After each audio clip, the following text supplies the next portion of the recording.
Hello everyone, अस्सलाम वालेकुम। मेरा नाम है साजिद नवाज। मैं हूँ एक ऑथर, इन्वेस्टर, यूट्यूबर और मैंने अभी तक 7 इंस्पिरेशनल बुक्स लिखी हैं जो कि Amazon.com वेबसाइट पर, Amazon ऐप पर अवेलेबल है। पूरी दुनिया में 200 प्लस कंट्रीज़ में अवेलेबल है।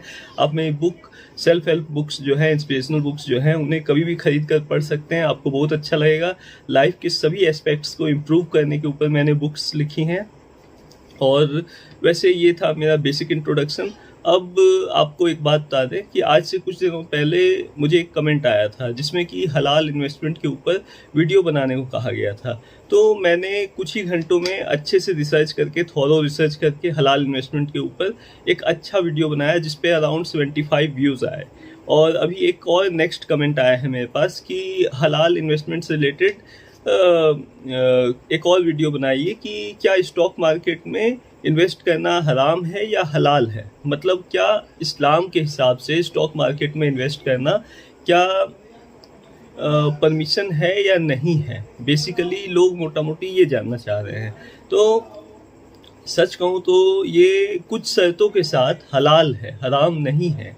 तो स्टॉक मार्केट में आप बिल्कुल इन्वेस्ट कर सकते हैं। ये हलाल काम है, अच्छा काम है। लेकिन आपको कुछ चीज़ों का ध्यान रखना है कि शरिया लॉ को फॉलो करने वाली कंपनीज को ही आपको इन्वेस्ट करना है। शरिया लॉ मतलब कि इस्लामिक प्रिंसिपल्स।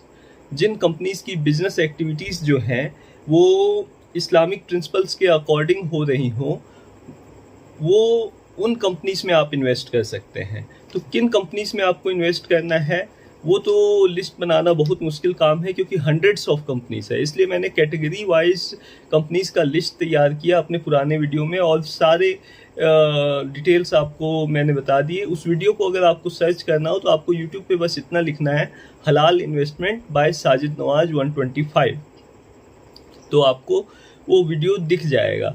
और वैसे ये नया वीडियो है तो इसमें मैं आपको बता देता हूँ, फिर से एक बार क्लियर कर देता हूँ कि इस्लाम में शेयर मार्केट में अगर आप एक मुस्लिम इन्वेस्टर हैं और अगर आप शेयर मार्केट में इन्वेस्ट करना चाहते हैं तो आप बिल्कुल इन्वेस्ट कर सकते हैं। ये हलाल काम है और हराम बिल्कुल भी नहीं है। बस आपको कुछ चीज़ों का ध्यान रखना है कि आपसे कोई गलती ना हो।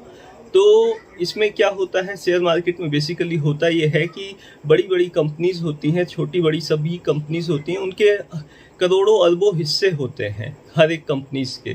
तो हम कुछ हिस्से पैसा दे के खरीदते हैं, जब उनका मुनाफा होता है तो हम उस हिस्सों को बेचते हैं, तो मुनाफे में से हमें भी हिस्सा मिलता है।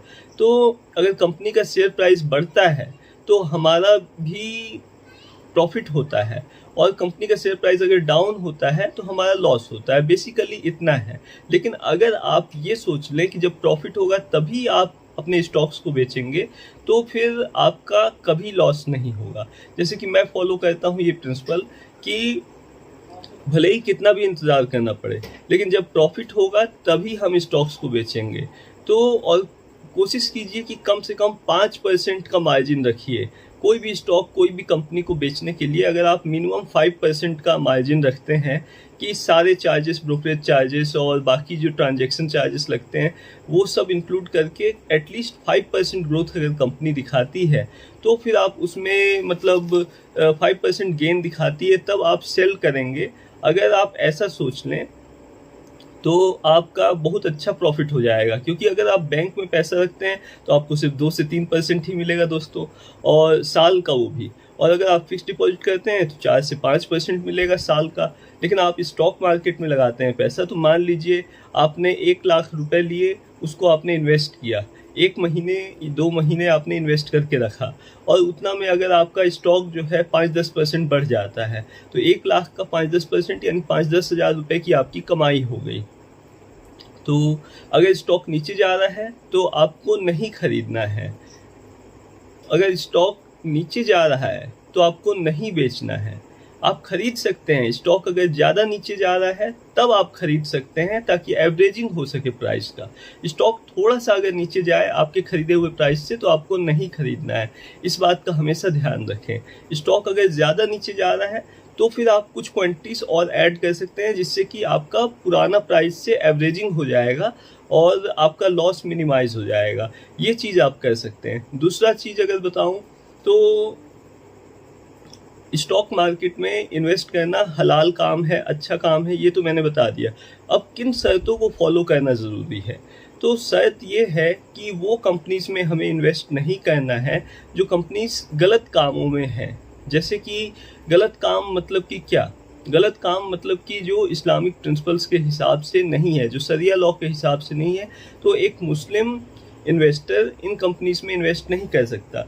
जैसे कि जो कंपनीज गैम्बलिंग रिलेटेड एक्टिविटीज़ में आती हैं, या जो टोबैको मैन्युफैक्चरर्स हैं, अल्कोहल मैन्युफैक्चरर्स हैं, वेपन मैन्युफैक्चरर्स हैं, तो ये सब जो बिजनेस एक्टिविटी, इन सब बिजनेस एक्टिविटीज़ में जो कंपनीज शामिल हैं, उन कंपनीज में हमें बिल्कुल भी भूल कर भी इन्वेस्ट नहीं करना है, ताकि शरिया लॉ के हम अगेंस्ट ना जाएं। अब शरिया लॉ क्या है?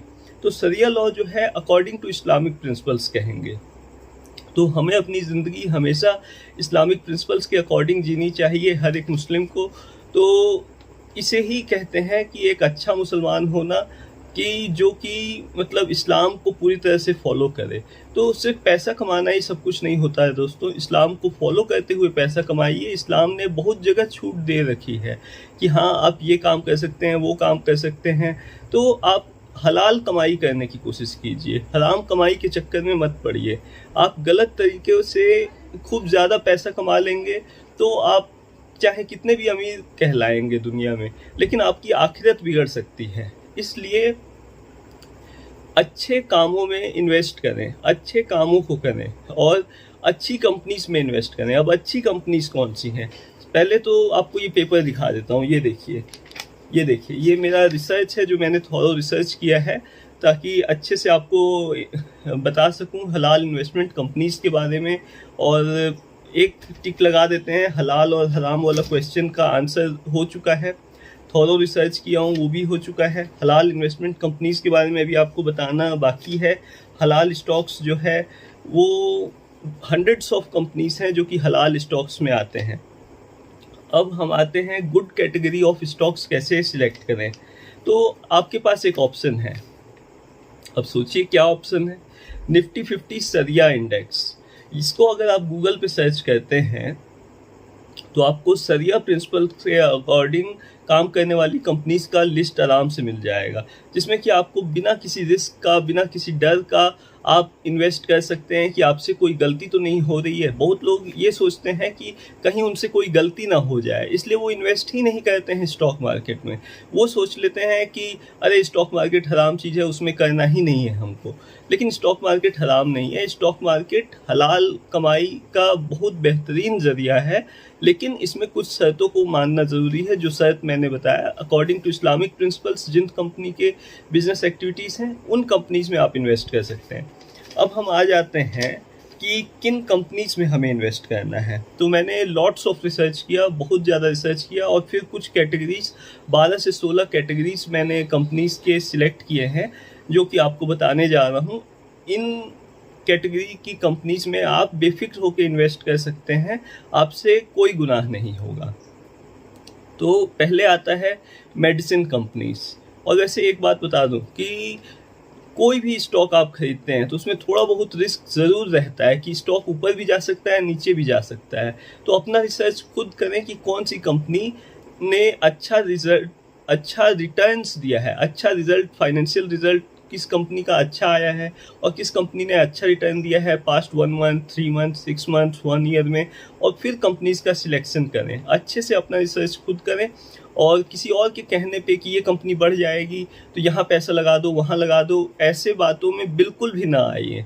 और कई लोग दूसरों को पैसा दे देते हैं कारोबार करने के लिए, तो कई बार पैसा डूब जाता है और पैसा मिलता नहीं है। तो दूसरों को पैसा देने से बेहतर है कि अपना पैसे का मालिक खुद बने, अपना इन्वेस्टर खुद बने। अब आपको कंपनीज का नाम बता देता हूँ, कैटेगरी बता देता हूँ जिसमें आप एज ए मुस्लिम इन्वेस्टर आप इन्वेस्ट कर सकते हैं। और जो नॉन मुस्लिम इन्वेस्टर्स हैं वो भी इन कंपनीज में इन्वेस्ट कर सकते हैं। ऐसा कुछ नहीं है कि कोई काम सिर्फ मुस्लिम इन्वेस्टर्स ही कर सकते हैं, सभी इन्वेस्ट कर सकते हैं। ये अच्छी कंपनीज का लिस्ट है, लेकिन ख़ास तौर से ये वीडियो जो है उन मुस्लिम इन्वेस्टर्स के लिए है जो कि हमेशा डरे हुए रहते हैं कि कहीं उनसे कोई गुनाह ना हो जाए स्टॉक मार्केट में इन्वेस्ट करने से। तो उनका डर ख़त्म करने के लिए ये वीडियो मैंने बनाया है। तो आप इन्वेस्ट कर सकते हैं मेडिसिन कंपनीज में, मेडिसिन मैन्युफैक्चरर्स में, मेडिसिन से लोगों का इलाज होता है। फिर ऑटोमोबाइल कंपनीज में आप इन्वेस्ट कर सकते हैं, जैसे कि कार, स्कूटर, मोटरसाइकिल, ये सब बनाने वाली कंपनीज में। सीमेंट बिजनेस में जो कंपनीज हैं, सीमेंट से घर बनता है, तो सीमेंट बिजनेस में जो कंपनीज हैं उनमें आप इन्वेस्ट कर सकते हैं। पेंट मैन्युफैक्चरर्स, यानी घर का पेंटिंग करने के लिए जो पेंट बनता है कंपनीज में, उन कंपनीज में आप इन्वेस्ट कर सकते हैं। चॉकलेट बनाने वाली कंपनीज में आप इन्वेस्ट कर सकते हैं। चॉकलेट बच्चे, बूढ़े, जवान सबको बहुत पसंद होता है, अच्छी चीज़ है। फिर बिस्किट मेकर्स में आप इन्वेस्ट कर सकते हैं। बिस्किट की कंपनीज की अगर बात करूं तो कुछ कंपनीज ऐसी हैं जो पिछले 10 साल में 10 गुना से भी ज़्यादा प्रॉफिट दिए हैं, रिटर्न दिए हैं। ऐसी कंपनी भी स्टॉक मार्केट में है। तो सोचिए, आपने अगर आज से 10 साल पहले पैसा लगाया होता किसी कंपनी में जिसने 10 गुना रिटर्न्स दिए हैं, तो आज आपके पास कितना ज़्यादा पैसा होता दोस्तों। तो इसीलिए जितना जल्दी आप अपना इन्वेस्टमेंट का जर्नी शुरू करेंगे उतना ही बेहतर होगा। ऑयल एंड नेचुरल गैस की कंपनी में आप इन्वेस्ट कर सकते हैं। वॉच की कंपनी में आप इन्वेस्ट कर सकते हैं। वॉच मैन्युफैक्चरर्स, जो घड़ी बनाने वाली कंपनीज हैं, ये भी क्लीन बिजनेस है।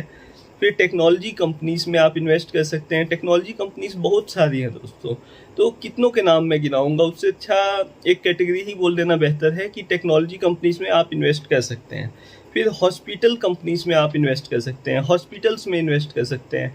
हॉस्पिटैलिटी बिजनेस वाले कंपनी में आप इन्वेस्ट कर सकते हैं। बैंकिंग कंपनीज में आप इन्वेस्ट कर सकते हैं, क्योंकि बैंक जो है हिफाजत के साथ सबका पैसा रखती है, तो बैंकिंग कंपनीज में भी आप इन्वेस्ट कर सकते हैं।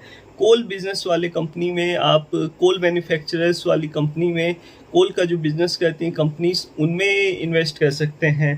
फिर स्टील वाली कंपनीज में भी आप इन्वेस्ट कर सकते हैं। मेटल इंडस्ट्रीज में आप इन्वेस्ट कर सकते हैं। पेट्रोल इंडस्ट्रीज में भी इन्वेस्ट कर सकते हैं। गाड़ियों में पेट्रोल भरवाया जाता है दोस्तों, तो गाड़ी तभी आगे बढ़ती है जब उसमें पेट्रोल डीजल कुछ डालते हैं। तो पेट्रोल वाली इंडस्ट्रीज में भी आप इन्वेस्ट कर सकते हैं। और इसमें से जितनी भी कैटेगरी मैं बता रहा हूँ, ये सब कैटेगरी को अगर आप गूगल पे सर्च करेंगे कि इस कैटेगरी में कौन कौन सी कंपनी आती है, तो वो कंपनी का लिस्ट आपको आराम से मिल जाएगा। और रेलवे के स्टॉक्स में आप इन्वेस्ट कर सकते हैं। रेलवे ट्रांसपोर्टेशन इंडस्ट्रीज में आता है, मतलब एक जगह से दूसरी जगह लोगों को ले जाने वाला काम, तो ये भी अच्छा काम है। एयरलाइन इंडस्ट्रीज में भी आप इन्वेस्ट कर सकते हैं। वैसे तो हंड्रेड्स ऑफ कंपनीज हैं, लेकिन ये कुछ 12 से 16 कंपनीज की कैटेगरी मैंने आपको बता दी। इसमें आप अगर इन्वेस्ट करते हैं तो आपको डरने की, परेशान होने की या हिचकिचाने की बिल्कुल भी कोई ज़रूरत नहीं है। आपका इन्वेस्टमेंट बिल्कुल पूरी तरह से हलाल होगा। और ये थॉरो रिसर्च करके मैंने हलाल इन्वेस्टमेंट कंपनीज का ये लिस्ट बनाया था। और आपको बस ये ध्यान रखना है कि अकॉर्डिंग टू इस्लामिक प्रिंसिपल्स जिन कंपनी के बिजनेस एक्टिविटीज़ हैं, उन कंपनी में आपको इन्वेस्ट करना है। तो कहीं भी इन्वेस्ट करने से पहले थोड़ा सा रिसर्च जरूर कर लें कि जिस कंपनी में आप इन्वेस्ट करने जा रहे हैं वो कंपनी काम क्या करती है। अगर काम सही है कंपनी का, जिससे इंसानियत को किसी तरह का कोई नुकसान नहीं है, तो उस कंपनी में आप ज़रूर बिल्कुल इन्वेस्ट कर सकते हैं। तो मैं बस इतना ही कहना चाहूँगा कि जितना जल्दी हो सके उतना जल्दी स्टॉक मार्केट के फील्ड में अपने कदम जमाने की कोशिश कीजिए। और आइए, स्टॉक मार्केट का फील्ड बहुत बड़ा है, ये एक बहुत बड़े समंदर की तरह है। इसमें बहुत ज़्यादा, एक से बढ़कर एक दिग्गज मौजूद है। तो जितने ज़्यादा आप एक्सपीरियंस गेन करेंगे उतने ज़्यादा पैसे आप कमा सकते हैं। आप अगर चाहें तो महीने का, अगर आप एक महीने में 1 लाख रुपए लगाते हैं और हफ्ते में 4 बार आपका प्रॉफिट होता है, तो हो सकता है कि आप महीने का 10-20 हज़ार आराम से कमा लें 1 लाख रुपए से ही। तो कुछ भी मुमकिन है। तो डिलीवरी में अगर आप शेयर खरीदते हैं और जब प्रॉफिट होता है अच्छा 5% या उससे ज़्यादा, और आप तब बेचते हैं अपने शेयर को, तो आपको एक सेविंग्स अकाउंट पे मिलने वाले पैसे से ज़्यादा, फिक्स डिपॉजिट पे मिलने वाले पैसे से ज़्यादा आप अर्निंग कर लेंगे। और आप इसमें शामिल हैं, इसमें भी, मतलब अगर प्रॉफिट होता है तो भी, लॉस होता है तो भी, तो इसलिए फिक्र करने की कोई ज़रूरत नहीं है। लॉस, आप अगर चाहते हैं कि आपका लॉस कभी ना हो, तो हमेशा ध्यान रखें कि कोई भी कंपनी तभी बेचें जब वो अच्छी प्रॉफिट दे रही हो। और मैं तो कहता हूँ हमेशा, ये मेरा पर्सनल रूल है कि एटलीस्ट 5% का गेन होना चाहिए कंपनी में, तब कंपनी को सेल करना है। अगर प्रॉफिट 5% से ऊपर है तब सेल करना है। मैं हमेशा सबको सिखाता हूँ। वैसे मैं एक इन्वेस्टमेंट एडवाइज़र भी हूँ, लोगों को इन्वेस्टमेंट का काम सिखाता हूँ और फ्री ऑफ चार्ज सिखाता हूँ। और फ्री ऑफ चार्ज इसलिए सिखाता हूँ ताकि लोग मन लगा कर सीखें, क्योंकि बहुत लोग को लगता है कि पैसा लेकर के मतलब कोई ठीक से सिखाएगा या नहीं सिखाएगा। इसलिए मैं बोलता हूँ हमें पैसे से कोई मतलब नहीं है, आप अच्छे से सीख लें, आपका एक another source of income start हो जाए, इससे मतलब है। और लोग जब फ़ोन कर करके बताते हैं ना कि आज हमारा इतना का प्रॉफिट हुआ, आज हमारा उतना का प्रॉफिट हुआ, तो बहुत दिल से खुशी होती है कि मेरा सिखाया हुआ काम से किसी का घर चल रहा है, तो बहुत खुशी होती है। और चलता हूँ, फिर मिलेंगे नेक्स्ट वीडियो में। और मेरा यूट्यूब चैनल जो है अभी तक 1000+ सब्सक्राइबर्स नहीं हो पाए हैं, 4000 आवर्स का वॉच टाइम भी नहीं हो पाया है। तो आपसे एक रिक्वेस्ट है, गुजारिश है कि मेरे यूट्यूब वीडियो को ज़्यादा से ज़्यादा देखिए। और ये वीडियो अगर आपको इन्फॉर्मेटिव लगा हो, अच्छा लगा हो, तो इस वीडियो को आगे फॉरवर्ड ज़रूर कीजिए। अगर आप एक मुस्लिम इन्वेस्टर हैं तो आपके कॉन्टेक्ट में कम से कम 10 लोगों को ये वीडियो ज़रूर फॉरवर्ड कीजिए और उन्हें भी कहिए कि वो भी फॉरवर्ड करें। बस इतना ही कहना है। और अपने व्हाट्सएप स्टेटस में इस वीडियो को लगाइए ताकि सबके डाउट्स क्लियर हो सकें। व्हाट्सएप स्टेटस में अगर आप ये वीडियो लगाते हैं तो इस वीडियो पे पहली बात तो ज़्यादा व्यूज़ आएंगे। दूसरी बात ये कि अगर आप व्हाट्सएप स्टेटस में अगर ये वीडियो लगाते हैं, ये एक अच्छा वीडियो है और इसे अगर आप अपने व्हाट्सएप स्टेटस में लगाते हैं तो फ़ायदा क्या होगा कि ज़्यादा से ज़्यादा लोग जो भी आपके व्हाट्सएप कॉन्टैक्ट में शामिल हैं वो इस वीडियो को देखेंगे और उन्हें स्टॉक मार्केट की जानकारी होगी। तो इसमें भी सवाब का ही काम है कि आप किसी की हेल्प कर रहे हैं, एक तरह से डायरेक्टली या इनडायरेक्टली आप एक तरह से किसी का हेल्प कर रहे हैं, किसी का डाउट क्लियर कर रहे हैं। तो भले ही मेरे थ्रू कर रहे हैं लेकिन आप कर रहे हैं हेल्प, तो ये भी एक अच्छा काम है। तो आप कर सकते हैं, बेशक कर सकते हैं। और अपने जो मेरा यूट्यूब चैनल है साजिद नवाज 125, इस पे जो भी वीडियोस मैं डालता हूँ वो हाईली इंस्पिरेशनल होते हैं, लाइफ से रिलेटेड होते हैं, इस्लामिक वीडियोस होते हैं। तो आप देखिए और मेरे इंस्पिरेशनल वीडियोस को ज़्यादा से ज़्यादा देखिए और ज़्यादा से ज़्यादा फॉरवर्ड कीजिए ताकि जल्दी से चैनल मोनेटाइज हो जाए। और बस इतना ही कहना है कि अपना ख्याल रखें, गर्मी बहुत ज़्यादा पड़ रही है, डिहाइड्रेशन से बचें और पानी खूब पिएं। और ख़ास तौर से एक बात इस वीडियो में और इंक्लूड कर देता हूँ, जैसे एसी मैन्युफैक्चरर्स होते हैं उन कंपनीज़ में भी आप इन्वेस्ट कर सकते हैं, एयर कंडीशन बनाने वाली कंपनीज़ में।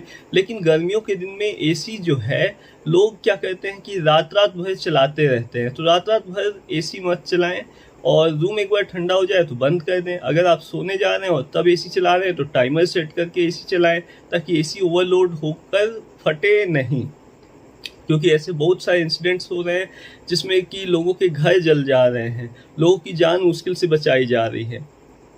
तो कहने का मतलब है कि एसी का जो आउटर यूनिट है वो धूप में दिन भर रहता है तो वो गर्म होता है, और अंदर से भी एसी का जो इनर यूनिट है, एसी जो मेन यूनिट है वो ओवरलोड हो जा रहा है और ज़्यादा चलाने से, कई घंटे लगातार चलाने से, और उसमें भी प्रॉब्लम्स आ जा रही हैं। तो कहने का मतलब है कि एसी को 1-2 घंटे से ज़्यादा लगातार बिल्कुल भी ना चलाएं और उसे भी थोड़ा रेस्ट दें और फिर दोबारा चलाएं। और हो सके तो कूलर का इस्तेमाल कीजिए, उसमें आपको पानी भरना रहेगा बस। और ज़्यादा बेहतर ऑप्शन कूलर है, क्योंकि कूलर जो है वो आपको फ्रेश हवा देगा। और एसी भी अच्छा ऑप्शन है, लेकिन एसी में आपको बहुत ज़्यादा ध्यान रखने की ज़रूरत है कि मतलब कई घंटे लगातार न चलाया जाए। तो बस इतना ही कहना है आज की वीडियो में। चलता हूँ, फिर मिलेंगे नेक्स्ट वीडियो में। तब तक मेरा यूट्यूब चैनल ज़रूर सब्सक्राइब कर लीजिए, आपको बहुत अच्छा लगेगा ये वीडियो। इस वीडियो को ज़्यादा से ज़्यादा फॉरवर्ड कीजिए, लाइक कीजिए। अगर आप कमेंट में बताते हैं कि वीडियो आपको कैसा लगा तो मुझे बहुत ज़्यादा खुशी होगी। चलता हूँ, फिर मिलेंगे नेक्स्ट वीडियो में।